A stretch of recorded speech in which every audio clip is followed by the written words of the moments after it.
All right, let's dive in. Today, we're looking at Chandler Bolt's Published. Ah, this one's great. Yeah. Yeah, it's not just about, the writing part. It's almost like he uses writing a book as a way to springboard into achieving your dreams. So it's kind of like a tool, more than just an end in itself. Totally, like a vehicle. Interesting. We've got Bolt's personal story here, how he did it, the strategies, kind of a peek behind the curtain of what it takes emotionally even to become an author. Sounds like a lot to unpack. Yeah. Bolt's journey is pretty interesting, though, like going from college dropout to, seven-figure entrepreneur. Right. And he really attributes a lot of that success to actually self-publishing his book launch. Right. And one thing that really stood out to me is, he doesn't think a book is just about the words. It's about having this powerful why that's kind of driving you. Okay, so not just writing for the sake of writing. Like, there's got to be a purpose behind it. Yeah, totally. He lists like 5 core purposes. 5. Yeah. I know one that really caught my eye, though, was building authority. Oh, yeah? Like... Becoming the expert, right. Think about it. If you have a book, you're instantly positioned as someone who knows what they're talking about. Like, if you had a local business owner, right? Someone in Deer Park, Pasadena, they built up a successful business, but they want to, expand, get more clients. Yeah, totally. A book could be like that thing that makes them the expert. Totally. Like, people come to them for their knowledge and their insight. Yeah, it's about building that credibility, like you instantly have more trust. And it doesn't just have to be local. You can build authority beyond your immediate area, too. That's a good point, yeah. And Bolt, he's a big advocate for self-publishing. He actually says traditional publishing has some pretty serious downsides. He does. He even shares a story, I think her name was Joelle, yeah, who found so much more success going the self-publishing route. Interesting. So what are these downsides he's talking about? I mean, he doesn't hold back. Long wait times, low royalty rates, giving up creative control. Oh, wow. Like, he really believes that self-publishing puts the power back in the author's hands. You control the timeline, the content, how you market it. You own your work. You own your success. It makes sense, especially if you have a vision for your book and what you want it to achieve. Definitely. He also talks about this mindset shift, right? Like yes. The mindset of a published author. Mm-hmm. And this is kind of funny. He admits he was a C student in writing back in college. I love that. Like, you don't have to be this literary genius to write a book. No. He really emphasizes that everyone has valuable insights and experiences to share. Right. And that it's okay to be imperfect. He even talks about this concept of student painters. Student painters? Yeah, and how he applied backward design principles to reach his $1 million sales goal. Okay, I got to be honest. That student painters analogy, I'm not quite following. Yeah. Could you break that down a little for me and maybe for our listeners too? Sure. Imagine, like, student painters, they might focus on getting each brushstroke perfect right from the start. Okay. But experienced artists, they know that the magic really happens in the layers, the revisions, the refinement. Got it. So Bolt, he applied this to his business goal. He started with the end in mind, that $1 million mark, and then worked backward, breaking it down into these smaller, doable steps. He basically reverse engineered his success, right? Figuring out what needed to happen at each point to reach that ultimate goal. Okay, I'm starting to see the connection. It's about having the big vision, but understanding the steps to get there. Yes. Right. And he applies that same principle to writing. Don't get stuck trying to make that first draft perfect. Get the ideas out, then you can go back and refine. So have a plan, but don't let perfectionism paralyze you. Exactly. Which leads us to his thing about mind mapping and outlining. Right. He's big on that. Yeah. Getting those ideas out of your head and like putting them into a structured format. It's like creating a roadmap for your writing. Oh. Think about planning a road trip. You wouldn't just get in the car and start driving aimlessly, right? No. You'd map out your route, figure out where you're stopping, anticipate any detours. Right. That's what mind mapping and outlining are for your book. Oh, that's a great analogy. It makes it seem less intimidating. You're not staring at a blank page. You're following a plan. Exactly. And he says that not only makes the writing more efficient, but it helps with writer's block, too. Oh, that makes sense. When you have that structure, it's easier to just focus on the content, the flow of each section. So it's kind of like those steps in the student painters analogy, right? Yes. You start with the big picture, then zoom in on the details step by step. Exactly. And once you have that outline, he kind of throws down this challenge, the 30-day writing challenge. He does, okay. It sounds intense. It does sound intense. 30 days. Mm-hmm. Like a whole draft in 30 days. Yep. But there's a method to the madness. Does he say anything about the length? Like, does it have to be a certain page count? He's pretty flexible on that, actually. He gives examples like 20,000 words for shorter books, 40,000, even up to 60,000 for longer ones. Oh, wow. Okay. The goal is finishing the draft, not hitting a specific word count. Right. It's all about momentum, keeping things moving. He kind of sounds like a tough coach, but maybe that's what some people need to, like, get over that hump of procrastination. Maybe so. I know he even has these, like, 2 non-negotiable rules. Yeah. No editing while writing and focus on one book at a time. Laser focus. It's so easy to get bogged down trying to perfect each sentence or get distracted by new ideas. Bolt's approach is all about channeling that energy into the core message first, then you refine later. Makes you wonder if you ever had that, like, feeling of being overwhelmed, that crisis of meaning he talks about. You know, he actually does talk about that, especially when it comes to revisions. He says it's normal for authors to hit this point of, like, doubt, even despair, when they start looking at their work critically. So he acknowledges, like, the emotional roller coaster that comes with writing. Oh, absolutely. It's not just about churning out words. It's about navigating those internal challenges, too. Right. And he encourages authors to push through that crisis of meaning, right? Like reminding them that revisions are a crucial part of the process. Yes, it's about refining, clarifying those ideas, taking the work to its full potential. He even suggests a specific self-editing technique, the verbal read-through. Oh, yeah.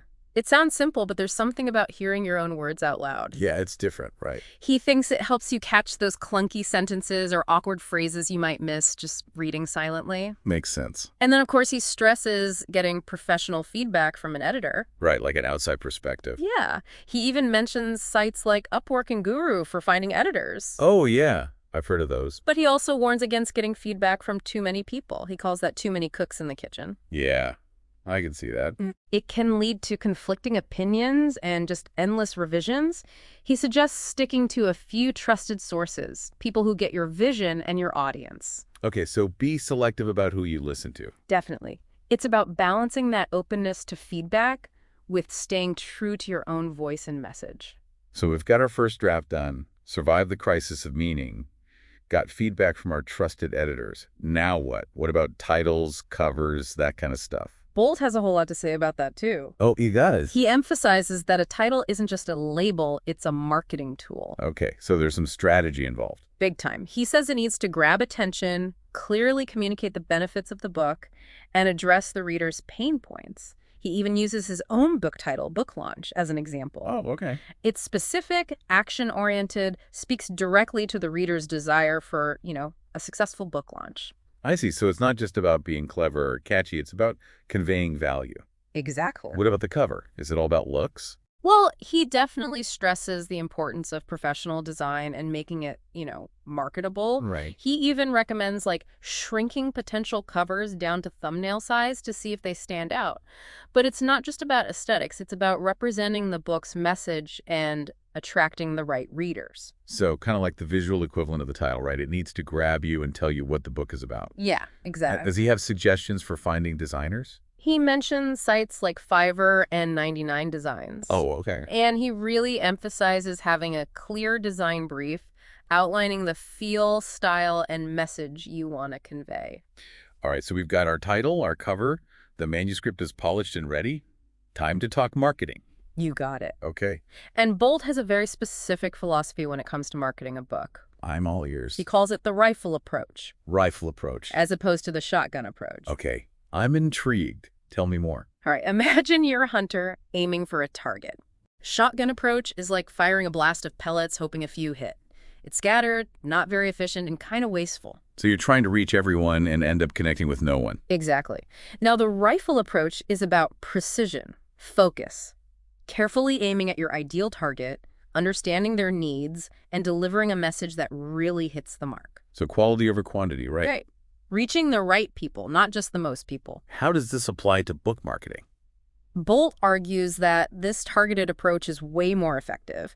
It's about really understanding your ideal reader, their problems, and how your book provides a solution. So instead of shouting your message to everyone, you're having conversation with those who will actually benefit from it. Exactly. And he brings in another concept that goes hand in hand with this. Gary Vaynerchuk's jab, jab, jab, right hook. Ooh, boxing analogies, Oh! right? Okay, I'm listening. So think of it like this. The jabs are about providing value up front. It's offering helpful content, engaging with your audience, building those relationships. The right hook is the ask the invitation to buy your book. Gotcha. So you build trust before you go for the sale. Exactly. It's not about bombarding people with buy my book messages. I'll type that. And Bolt says, weave this approach into your whole book marketing journey. So from the beginning, you're thinking about providing value, building those relationships. Yes. It's a long game. It is. And he cautions against using what he calls bait and switch tactics, like giving a snippet of info in the book and then saying, go to my website for the rest. Right. That doesn't feel very genuine. No, it's about providing real value, not tricking people. Makes sense. And he really emphasizes this when it comes to building an email list. Yeah, we talked about that earlier. Why is an email list so important for authors? Well, it gives you a direct line of communication with your readers. You can build those relationships, share updates, promote your book in a much more personal way. So you're creating a community around your work. Exactly. And Bolt says the best way to grow that list is to offer a genuine incentive, something valuable that complements your book. Like a bonus chapter or something. Yeah, something like that. Oh. And he says to offer it early in the book. Early? Why is that? Because, let's face it, not everyone finishes every book they start. True. By offering it early, you increase the chances that people will see it and sign up. Smart. Okay, so we've talked about the jab, jab, jab, right hook, building an email list. Yeah. What about those 4 launch strategies he mentions? Right. He's got one for every type of author and goal. Cool. Let's hear it. The first one is the free launch. Free launch. What's that? This is where you use Amazon's platform, KDP, to offer your book for free for a limited time. So you're giving it away. Yeah, to generate buzz, attract a wider audience. Interesting. What are the benefits of that?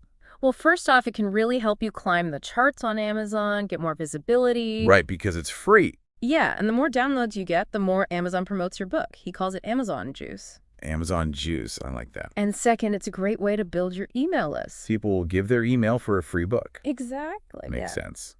So who is this free launch good for?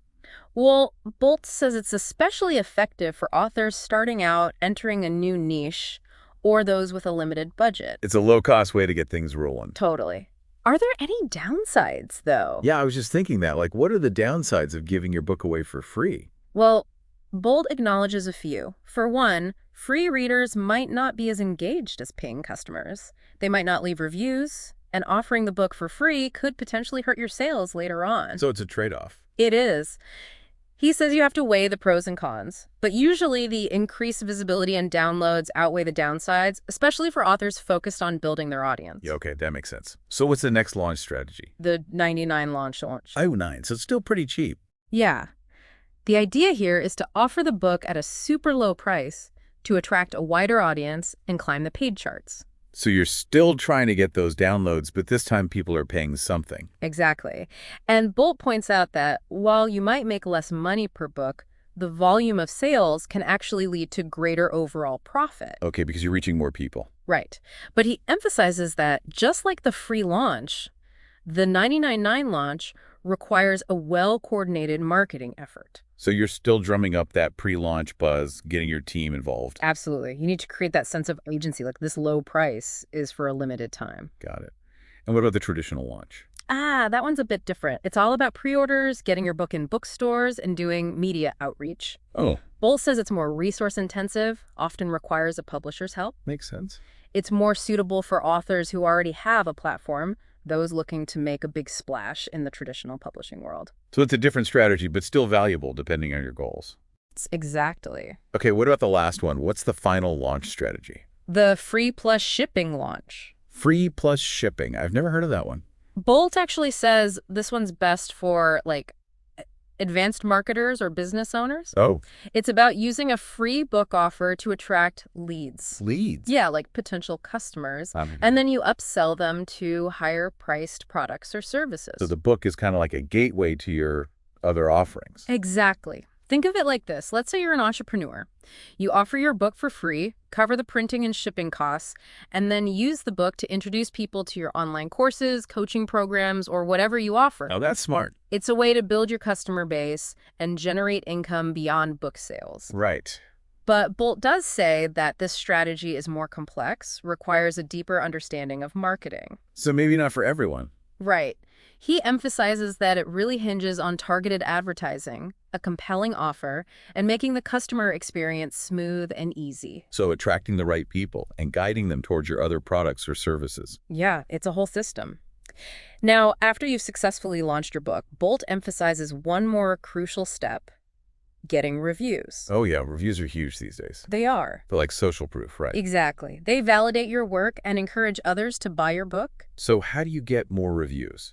Bolt outlines a three-step approach: personalized requests, clear instructions on how to leave a review, and leveraging your launch team to get those initial positive reviews rolling in. Makes sense.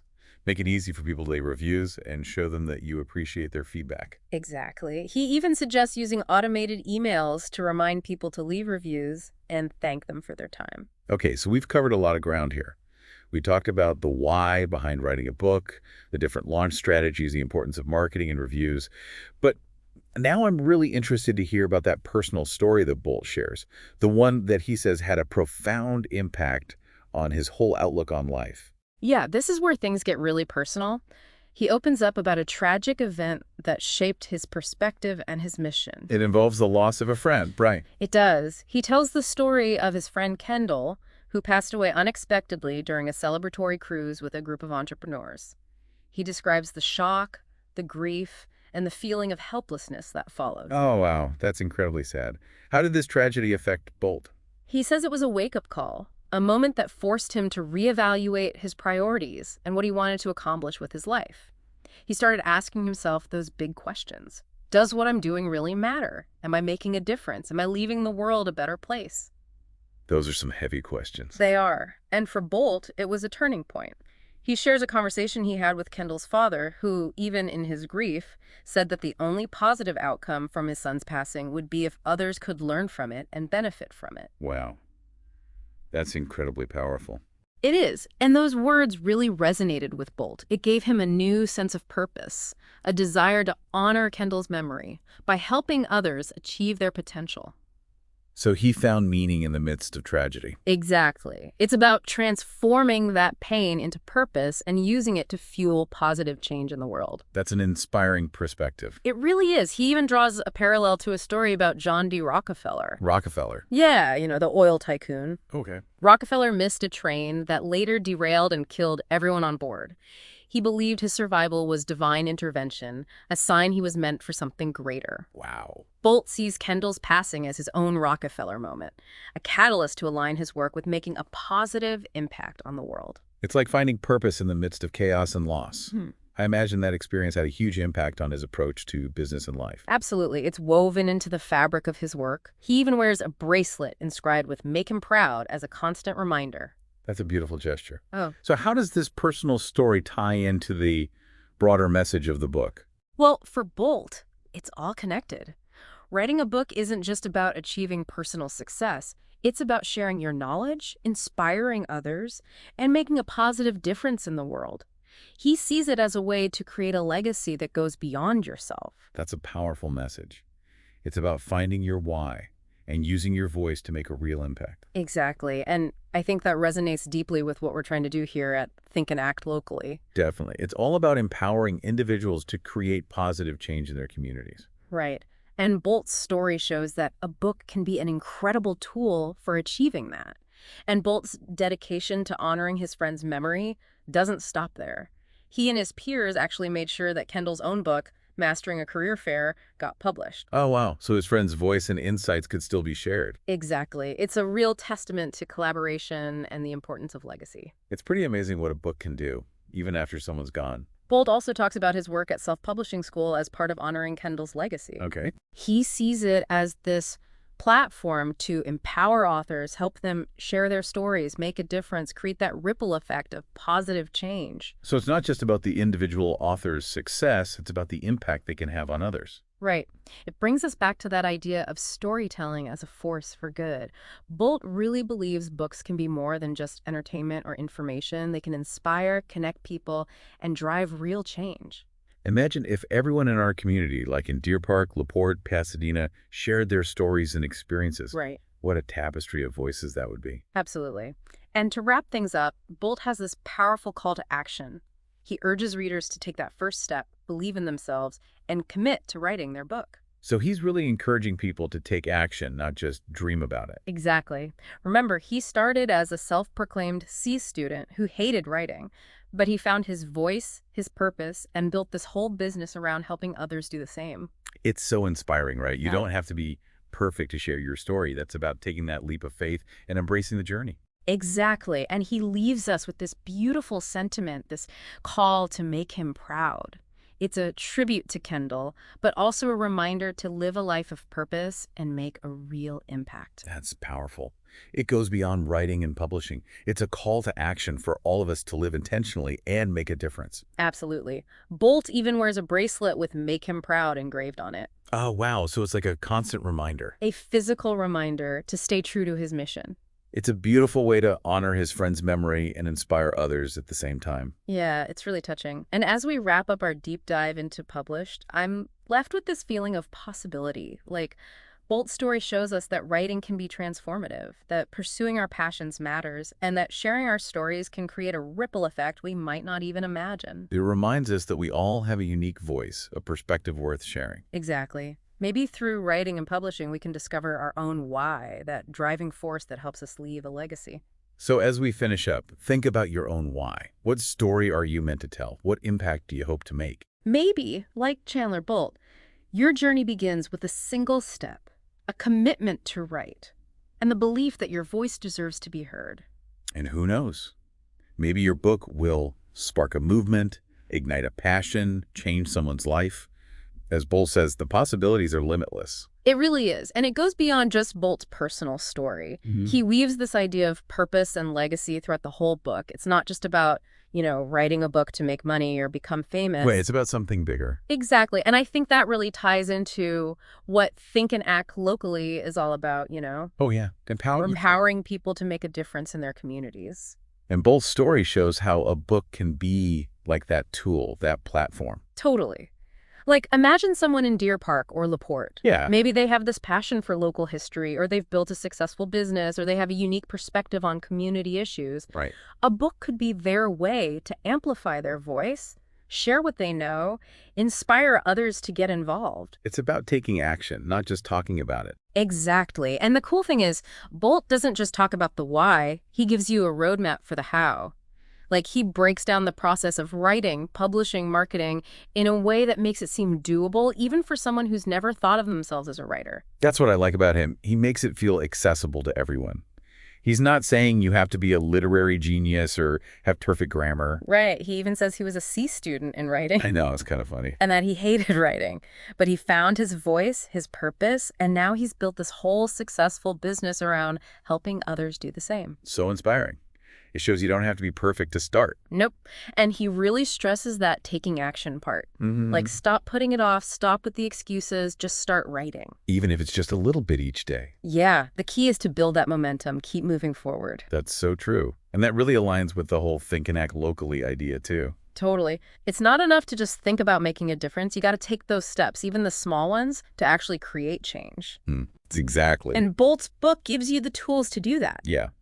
He breaks the whole process down into these bite-sized pieces, gives practical advice for every step of the way. He gets it. He knows what aspiring authors struggle with, and he's built this system to help them overcome those hurdles. And he doesn't just drop you off at the finish line either.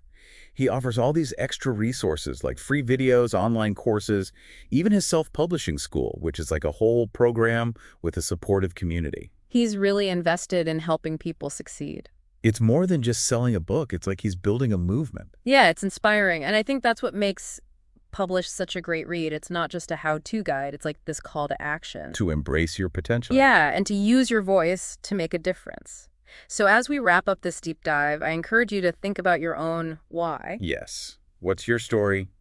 What impact do you want to have? Think about your community, your family, the world. What legacy do you want to leave behind? And if you're feeling inspired, remember, you don't have to do it alone. There are resources out there, like the ones Bolt offers, and there are communities, like Think and Act Locally, ready to support you. So take that first step. Dive in. Let your voice be heard. You never know what amazing things you might accomplish. That's a great note to end on. Thanks for joining me for another deep dive. It was my pleasure.